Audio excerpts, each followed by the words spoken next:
ꯄꯨꯟꯁꯤ ꯏꯆꯦꯜ ꯆꯦꯅꯦꯜꯒꯤ ꯅ꯭ꯌꯨꯁ ꯑꯞꯗꯦꯠꯇ ꯃꯌꯥꯝꯕꯨ ꯇꯔꯥꯝꯅ ꯑꯣꯛꯆꯔꯤ ꯍꯧꯖꯤꯛ ꯐꯥꯎꯕꯒꯤ ꯑꯣꯏꯕ ꯑꯞꯗꯦꯠꯁꯤꯡ ꯃꯌꯥꯝꯒꯤ ꯃꯐꯝꯗ ꯊꯝꯖꯔꯤ ꯃꯅꯤꯄꯨꯔꯅ ꯒꯣꯜ 5 ꯑꯃꯗꯤ ꯕ꯭ꯔꯣꯟꯖ 9 ꯄꯨꯟꯅ ꯃꯦꯗꯜ 19 ꯂꯧꯔꯛꯂꯦ ꯏꯟꯗꯤꯌꯟ ꯄꯦꯟꯀꯦꯛ ꯁꯤꯂꯥꯠ ꯐꯦꯗꯦꯔꯦꯁꯟꯒꯤ ꯃꯤꯠꯌꯦꯡ ꯃꯈꯥꯗ ꯂꯗꯥꯛ ꯄꯦꯟꯀꯦꯛ ꯁꯤꯂꯥꯠ ꯑꯦꯁꯣꯁꯤꯌꯦꯁꯟꯅ ꯁꯤꯟꯗꯨꯅ NDS ꯏꯟꯗꯣꯔ ꯁ꯭ꯇꯦꯗꯤꯌꯝ ꯂꯦ ꯂꯗꯥꯛꯇ ꯍꯧꯈꯤꯕ ꯑꯥꯒꯁꯠ 2ꯗꯒꯤ 5 ꯐꯥꯎꯕ ꯏꯟꯗꯤꯌꯥꯒꯤ ꯇꯣꯉꯥꯟꯕ ꯁ꯭ꯇꯦꯠ ꯌꯨꯅꯤꯌꯟ ꯇꯦꯔꯤꯇꯣꯔꯤ ꯑꯃꯗꯤ ꯁꯔꯚꯤꯁꯦꯁ ꯌꯥꯎꯅ ꯇꯤꯝ 32ꯅ ꯁꯔꯨꯛ ꯌꯥꯗꯨꯅ ꯄꯥꯡꯊꯣꯛꯈꯤꯕ 9 ꯖꯨꯅꯤꯌꯔ ꯑꯦꯟड ꯁꯦꯅꯤꯌꯔ ꯐꯦꯗꯦꯔꯦꯁꯟ ꯀꯞ 2025ꯇ ꯃꯅꯤꯄꯨꯔꯒꯤ ꯁꯥꯟꯅꯔꯣꯏꯁꯤꯡꯅ ꯒꯣꯜ 5 ꯑꯃꯗꯤ ꯕ꯭ꯔꯣꯟꯖ 9 ꯄꯨꯟꯅ ꯃꯦꯗꯜ 16 ꯂꯧꯔꯛꯂꯦ ꯐꯦꯗꯦꯔꯦꯁꯟ ꯀꯞ ꯑꯁꯤꯒꯤ junior male semi artistic solo ꯀ꯭ꯔꯤꯌꯦꯇꯤꯚꯇ ꯇꯈꯦꯂꯝꯕꯝ ꯒꯣꯀꯨꯜ ꯃꯩꯇꯩꯅ ꯕ꯭ꯔꯣꯟꯖ ꯃꯦꯜ ꯒꯟꯗꯥ ꯗꯕꯜ ꯀꯦꯇꯦꯒꯣꯔꯤꯗ ꯑꯦꯂꯥꯡꯕꯝ ꯑꯇꯣꯝꯕ ꯃꯩꯇꯩ ꯑꯃꯗꯤ ꯊꯥꯡꯖꯝ ꯑꯕꯨꯡ ꯃꯩꯇꯩ ꯑꯅꯤꯅ ꯒꯣꯜ ꯖꯨꯅꯤꯌꯔ ꯐꯤꯃꯦꯜ ꯁꯦꯃꯤ ꯑꯥꯔꯇꯤꯁꯇꯤꯛꯀꯤ ꯇꯨꯡꯒꯜꯗ ꯊꯣꯛꯆꯣꯝ ꯌꯥꯏꯐꯕꯤꯅ ꯒꯣꯜ ꯁꯣꯂꯣ ꯀ꯭ꯔꯤꯌꯦꯇꯤꯚ ꯑꯃꯗꯤ ꯇꯦꯟꯗꯤꯡ 39 to 43 kgꯗ ꯕ꯭ꯔꯣꯟꯖ ꯑꯃꯃꯝꯒ ꯂꯧꯗꯨꯅ ꯄꯨꯟꯅ ꯃꯦꯗꯜ 3 ꯂꯧꯔꯛꯈꯤ ꯖꯨꯅꯤꯌꯔ ꯃꯦꯜ ꯇꯦꯟꯗꯤꯡ 47 to 51 kgꯗ ꯑꯦꯂꯥꯡꯕꯝ ꯑꯇꯣꯝꯕ ꯁꯤꯡꯍꯥꯅ ꯕ꯭ꯔꯣꯟꯖ ꯑꯣꯏꯅꯥꯝ JMB ꯃꯩꯇꯩꯅ ꯇꯦꯟꯗꯤꯡ 51 to 55 kgꯗ ꯕ꯭ꯔꯣꯟꯖ ꯂꯩꯈꯥꯝ ꯊꯣꯏꯊꯣꯏꯕ ꯃꯩꯇꯩꯅ ꯇꯦꯟꯗꯤꯡ 63 to 68 kg ꯋꯦꯠ ꯀꯦꯇꯦꯒꯣꯔꯤꯗ ꯒꯣꯜ ꯔꯣꯃꯤꯌꯣ ꯊꯧꯅꯥꯎꯖꯝꯅ ꯇꯦꯟꯗꯤꯡ 68 to 71 kgꯗ ꯒꯣꯜ ꯁꯦꯅꯤꯌꯔ ꯃꯦꯜ ꯇꯦꯟꯗꯤꯡ 80 to 85 kgꯗ ꯈꯨꯝꯕꯣꯝꯃꯌꯨꯝ ꯇꯣꯟ ꯁꯤꯡꯍꯥꯅ ꯕ꯭ꯔꯣꯟꯖ ꯑꯃꯗꯤ ꯇꯦꯟꯗꯤꯡ 50 to 55 kg ꯋꯦꯠ ꯀꯦꯇꯦꯒꯣꯔꯤꯗ ꯌꯥꯏꯈꯣꯝ ꯀꯤꯔꯟꯅ ꯒꯣꯜ ꯂꯧꯗꯨꯅ ꯄꯨꯟꯅ ꯃꯦꯗꯜ 16 ꯂꯧꯔꯛꯈꯤꯕꯅꯤ ꯄꯟꯕ ꯌꯥꯕꯗꯤ ꯐꯦꯗꯦꯔꯦꯁꯟ ꯀꯞ ꯑꯁꯤꯗꯒꯤ ꯒꯣꯜ ꯂꯧꯔꯛꯂꯕ ꯁꯥꯟꯅꯔꯣꯏꯁꯤꯡ ꯑꯁꯤ ꯆꯠꯂꯤꯕ ꯆꯍꯤ ꯑꯁꯤꯒꯤ ꯁꯦꯞꯇꯦꯝꯕꯔ 12ꯗꯒꯤ 15 ꯐꯥꯎꯕ ꯁ꯭ꯔꯤꯅꯒꯔ ꯏꯟꯗꯤꯌꯥꯗ ꯄꯥꯡꯊꯣꯛꯀꯗꯕ 9 ꯖꯨꯅꯤꯌꯔ ꯑꯦꯁꯤꯌꯥꯟ ꯆꯦꯝꯄꯤꯌꯟꯁꯤꯞ ꯑꯃꯗꯤ ꯆꯍꯤ ꯑꯁꯤꯒꯤ ꯑꯣꯛꯇꯣꯕꯔꯒꯤ 12ꯗꯒꯤ 18 ꯐꯥꯎꯕ ꯕꯍꯔꯦꯟꯗ ꯄꯥꯡꯊꯣꯛꯀꯗꯕ 3rd ꯑꯦꯁꯤꯌꯥꯟ ꯌꯨꯠ ꯒꯦꯝꯁ 2025 ꯑꯃꯗꯤ ꯂꯥꯛꯂꯤꯕ 2026ꯀꯤ ꯑꯣꯛꯇꯣꯕꯔ 18ꯗꯒꯤ ꯅꯕꯦꯝꯕꯔ 13 ꯐꯥꯎꯕ ꯁꯤꯅꯦꯒꯜꯗ ꯄꯥꯡꯊꯣꯛꯀꯗꯧꯔꯤꯕ 4th ꯌꯨꯠ ꯑꯣꯂꯦꯝꯄꯤꯛ ꯒꯦꯝꯁꯇ ꯏꯟꯗꯤꯌꯥꯒꯤ ꯃꯍꯨꯠ ꯁꯤꯟꯗꯨꯅ ꯁꯔꯨꯛ ꯌꯥꯒꯅꯤ ꯐꯦꯗꯦꯔꯦꯁꯟ ꯀꯞ ꯑꯁꯤꯗ ꯂꯥꯏꯁ꯭ꯔꯝ ꯔꯟꯖꯤꯠꯅ ꯃꯅꯤꯄꯨꯔ ꯇꯤꯝꯒꯤ ꯀꯣꯆ ꯑꯣꯏꯅ ꯂꯨꯆꯤꯡꯈꯤꯕꯅꯤ ꯑꯃꯗꯤ ꯁꯔꯨꯛ ꯌꯥꯔꯨꯕ ꯃꯅꯤꯄꯨꯔ ꯇꯤꯝ ꯉꯔꯥꯡ Imphal international ꯏꯌꯥꯔꯄꯣꯔꯠꯇ pancake ꯁꯤꯂꯥꯠ association of ꯃꯅꯤꯄꯨꯔꯅ ꯁꯤꯟꯗꯨꯅ ꯍꯔꯥꯎ ꯇꯌꯥꯝꯅ ꯑꯣꯛꯈꯤꯕꯒ ꯂꯣꯏꯅꯅ ꯃꯅꯤꯄꯨꯔ ꯇꯤꯝꯅ ꯆꯥꯎꯅ ꯃꯥꯏ ꯄꯥꯛꯂꯛꯄꯗ ꯄꯦꯟꯀꯦꯛ ꯁꯤꯂꯥꯠ ꯑꯦꯁꯣꯁꯤꯌꯦꯁꯟ ꯑꯣꯐ ꯃꯅꯤꯄꯨꯔꯅ ꯅꯨꯡꯉꯥꯏꯕ ꯐꯣꯡꯗꯣꯔꯛꯂꯤ ꯅꯣꯔꯊ ꯏꯁ ꯁꯤꯛꯀꯤꯝꯒꯤ ꯅꯨꯄꯤ ꯑꯃ ꯗꯦꯜꯂꯤꯗ ꯃꯣꯂꯦꯁ ꯇꯧꯔꯛꯈ꯭ꯔꯦ ꯍꯥꯏꯔꯤ ꯃꯍꯥꯛꯀꯤ ꯄ꯭ꯔꯥꯏꯚꯦꯠ ꯄꯥꯔꯠ ꯊꯦꯡꯗꯨꯅ ꯃꯣꯂꯦꯁ ꯇꯧꯔꯛꯈꯤꯕꯅꯤ ꯍꯥꯏꯔꯤ ꯁꯦꯟꯅꯔꯤꯕ ꯃꯤꯑꯣꯏ ꯑꯗꯨ ꯐꯥꯗ꯭ꯔꯕꯗꯤ ꯊꯧꯗꯣꯛ ꯊꯣꯛꯂꯤꯕ ꯔꯦꯁꯇꯨꯔꯦꯟꯠ ꯃꯐꯝ ꯑꯗꯨꯗ ꯃꯩ ꯊꯥꯗꯨꯅ ꯁꯤꯖꯒꯅꯤ ꯍꯥꯏꯅ ꯅꯨꯄꯤ ꯑꯗꯨꯅ ꯐꯣꯡꯗꯣꯛꯈ꯭ꯔꯦ ꯅꯨꯄꯤ ꯑꯉꯥꯡꯒꯤ ꯅꯥꯇꯩ ꯆꯥꯗꯕ ꯐꯣꯇꯣ ꯚꯤꯗꯤꯑꯣ ꯔꯤꯜꯁ ꯗꯥꯎꯟꯂꯣꯗ ꯇꯧꯔꯒ ꯊꯥꯒꯠꯄ ꯄꯦꯖ ꯀꯪꯂꯩ ꯔꯤꯜꯁ ꯍꯥꯏꯔꯤꯕ ꯄꯦꯖ ꯑꯁꯤꯒꯤ ꯑꯦꯗꯃꯤꯟ ꯄꯨꯂꯤꯁꯅ ꯐꯥꯔꯕ ꯃꯇꯨꯡꯗ ꯁꯦꯡꯗꯣꯛꯍꯟꯈ꯭ꯔꯦ ꯉꯔꯥꯡ ꯁꯤꯁꯤꯄꯨꯔ ꯕꯖꯥꯔ ꯃꯅꯨꯡꯗ ꯀꯨꯀꯤꯒꯤ ꯌꯨꯝ ꯗꯨꯀꯥꯟ ꯃꯩꯅ ꯆꯥꯛꯄ ꯌꯥꯎꯈ꯭ꯔꯦ ꯍꯥꯏꯔꯤ ꯃꯤꯇꯣꯞꯁꯤꯡ ꯃꯔꯝꯗ ꯍꯜꯍꯟꯈꯤꯅꯕ MP ꯂꯩꯁꯦꯝꯕ ꯁꯅꯥꯖꯥꯎꯕꯅ ꯄꯥꯔꯂꯤꯌꯥꯃꯦꯟꯠꯇ ꯇꯛꯁꯤꯟꯈ꯭ꯔꯦ ꯃꯅꯤꯄꯨꯔꯗ ꯍꯧꯖꯤꯛ ꯑꯅꯧꯕ ꯂꯩꯉꯥꯛ ꯑꯃ ꯁꯦꯝꯕ ꯉꯝꯗꯅ ꯂꯩꯔꯤꯕꯁꯤ ꯆꯤꯞ ꯃꯤꯅꯤꯁꯇꯔ ꯑꯣꯏꯅꯤꯡꯕ MLA 7-9 ꯆꯣꯡꯊꯣꯔꯛꯄ ꯑꯁꯤꯅ ꯃꯔꯝ ꯑꯃꯅꯤ ꯂꯝꯗꯝ ꯑꯁꯤꯗ ꯀꯠꯊꯣꯛꯄꯅ ꯃꯥꯡ ꯊꯥꯗꯨꯅ ꯂꯩꯕꯥꯛ ꯃꯤꯌꯥꯝꯒꯤꯗꯃꯛ ꯊꯕꯛ ꯇꯧꯕ ꯉꯝꯕ ꯄꯨꯛꯆꯦꯜ ꯁꯦꯡꯕ ꯂꯨꯆꯤꯡꯕ ꯑꯃ ꯃꯊꯧ ꯇꯥꯏ ꯍꯥꯏꯅ MLA ꯂꯧꯔꯝꯕꯝ ꯔꯥꯃꯦꯁ꯭ꯋꯔꯅ ꯐꯣꯡꯗꯣꯛꯈ꯭ꯔꯦ ꯀꯨꯀꯤ ꯀꯧꯕ ꯇ꯭ꯔꯥꯏꯕ ꯑꯃꯠꯇ ꯂꯩꯇꯦ ꯊꯥꯗꯧ ꯇ꯭ꯔꯥꯏꯕ ꯀꯨꯀꯤꯁꯤꯡꯒꯤ ꯑꯝꯕ꯭ꯔꯦꯂꯥ ꯃꯈꯥꯗ ꯂꯩꯇꯦ ꯊꯥꯗꯧ ꯇ꯭ꯔꯥꯏꯕ ꯑꯁꯤ ꯃꯁꯥꯒꯤ ꯀꯜꯆꯔ ꯂꯩꯖꯕ ꯗꯤꯁꯇꯤꯡ ꯑꯣꯏꯕ ꯇ꯭ꯔꯥꯏꯕ ꯑꯃꯅꯤ ꯊꯥꯗꯧ ꯇ꯭ꯔꯥꯏꯕ ꯑꯁꯤ ꯀꯨꯀꯤ ꯅꯣꯃꯦꯟꯀ꯭ꯂꯦꯆꯔꯒꯤ ꯄꯥꯔꯠ ꯑꯃ ꯅꯠꯇꯦ ꯂꯣꯏꯅꯅ ꯀꯨꯀꯤ ꯑꯝꯕ꯭ꯔꯦꯂꯥꯒꯤ ꯃꯈꯥꯗ ꯂꯩꯇꯦ ꯍꯥꯏꯅ ꯑꯁꯥꯝ ꯗꯤꯃꯥ ꯍꯁꯥꯎꯒꯤ ꯊꯥꯗꯧ ꯇ꯭ꯔꯥꯏꯕꯀꯤ ꯆꯤꯞ ꯁꯦꯃꯨꯑꯦꯜ ꯆꯣꯡꯈꯣꯂꯥ ꯂꯧꯕꯨꯝꯅ ꯐꯣꯡꯗꯣꯛꯈ꯭ꯔꯦ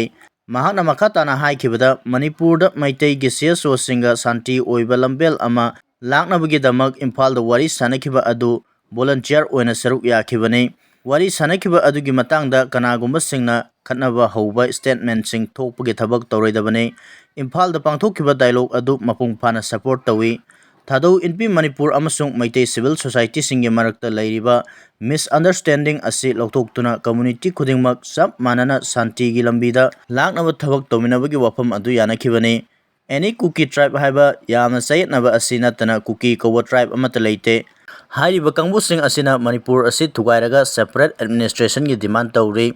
ꯑꯗꯨꯕꯨ ꯊꯥꯗꯧ ꯏꯟꯄꯤꯅꯗꯤ ꯁꯦꯄꯔꯦꯠ ꯑꯦꯗꯃꯤꯅꯤꯁꯇ꯭ꯔꯦꯁꯟꯒꯤ ꯋꯥꯐꯝ ꯑꯁꯤꯗ ꯁꯄꯣꯔꯠ ꯇꯧꯗꯦ ꯑꯗꯨꯕꯨ ꯃꯁꯥꯅ ꯀꯨꯀꯤꯅꯤ ꯍꯥꯏꯕꯁꯤꯡ ꯑꯗꯨꯅ ꯊꯥꯗꯧ ꯃꯤꯌꯥꯝꯁꯤꯡ ꯑꯁꯤ ꯀꯨꯀꯤꯅꯤ ꯍꯥꯏꯅ ꯂꯥꯟꯅ ꯁꯛ ꯇꯥꯛꯅꯕ ꯍꯣꯠꯅꯩ ꯍꯥꯏꯅ ꯃꯔꯥꯜ ꯁꯤꯈ꯭ꯔꯦ ꯑꯃꯁꯨꯡ GST ꯕꯤꯜ ꯑꯌꯥꯕ ꯄꯤꯈ꯭ꯔꯦ ꯕꯤꯍꯥꯔꯗ ꯆꯠꯊꯔꯤꯕ ꯁ꯭ꯄꯦꯁꯤꯑꯦꯜ ꯏꯂꯦꯛꯇꯣꯔꯦꯠ ꯔꯤꯚꯤꯖꯟ SIRꯒꯤ ꯃꯇꯥꯡꯗ ꯀꯟꯅ ꯆꯔꯥꯡꯅꯕ ꯃꯔꯛꯇ ꯉꯔꯥꯡ ꯔꯥꯖ꯭ꯌ ꯁꯚꯥꯗ ꯃꯅꯤꯄꯨꯔ ꯕꯖꯦꯠ 2025-26 ꯑꯃꯁꯨꯡ GST ꯕꯤꯜ ꯑꯌꯥꯕ ꯄꯤꯈ꯭ꯔꯦ Rajya Sabhada Billsing asi khanaraba matung ngarang Lok Sabhada hankre. Manipur Budget 2025-26, Manipur Goods and Services Tax Amendment Bill 2025 amasung Manipur Appropriation Number 2 Bill 2025 ngarang Rajya Sabhada khanabada saruk yaraduna Manipur gi MP Ningthau Sana Zawal Semana Hai Government na Manipur gidamak apun basanpham lupa crore lising kuntra samapan hapli budget asi Manipur da mahusagi phibam ing tapa hanjilaknaba amadi sel tumgi phibam phagatnaba lengakna mityeng thamduna puthokpa budget ni budget asida relief amasung rehabilitation gi lupa crore lising amaga humphumanga hapaga loinana security amasung infrastructure gi lupa crore lising mangaga sani nipumathoi amasung social and development sector gi lupa crore lising taramathoi sangwa kun hapli haiba wafam thamke makna makha taraduna kumja 2023 gi May 3 dagi thokhiba conflict na awaba phibam ama mayokna duna lakliba du ngasi central amasung state lengakna khusamna duna akanba thabak lakhotpadagi law and order gi phibam tapna phagalakle haina su house ta thamke bill sing adugi matangda khanarakpada hanglakpa wahangi paukumda Union Finance Minister Nirmala Sitaramana puthokliba budget asi Manipur gi oina mapung phaba budget ama oibana budget asi tangai phadana pass tawba haibasi aikhoi gi constitutional responsibility ni Manipur gi GST bill amasung budget asina yamna critical oiba amani adubu laibak thibadi masigi matangda khanabada opposition na mateng pide khanabagi mahut opposition na atopa issue amada charangnaba thuali haina maral sikhi makna makha taraduna opposition members singna Manipur gi matangdadi wa yamna ngangi adubu Manipur gi yamna maru oiba bill sing asi pass tawnaba puthorakpa matamda atopa issue singda thaidokpaga loinana masigi mayokta vote piri haina su phongdokhi IDB singna masagi mayumda hanjinnaba honabada relief camp ta leriba singna lengakta numit ama pibinaba kholaw lawminarasi IDB singna masa masagi yumda hanjinnaba honabada relief camp ta leriba miyoi singna amatu oina punna lepminaduna paliba lengak asida sabsaba numit ama pigadabani haibagi kholaw lawminarasi haina Committee on Protection of Natei Victim Kopmek Moregi Chairman Laisangthem Inausana Phongdokre Imphal West ki singjamai chinga makada leiba ima yumjau lairembi gi sanglenda pangthokhiba Kopmek Moregi Anisuba Foundation Day gi thoramda Inausana wafam asi phongdol aduna makatana haikibada haukiba sahi 2023 gi August 10 dagi More apunbagi damak saponglakiba Committee on Protection of Natei Victim Morena ngasi phawba IDB singi aipanabagi damakta tabak thoram kaya tawduna lakli masida More gi naha singna tungi khalaga tawgadaba tabak thoram sing pangthoktuna lanjelakpa singna aikoi gi yum singda amuk hana hanjenduna khunda leitaduna leinaba honariba asida aikoi kudingmak amana amagi mateng pangnaduna ngasi phawba lakminari relief camp asida leriba singna awat apa yengsinbide haina leringaida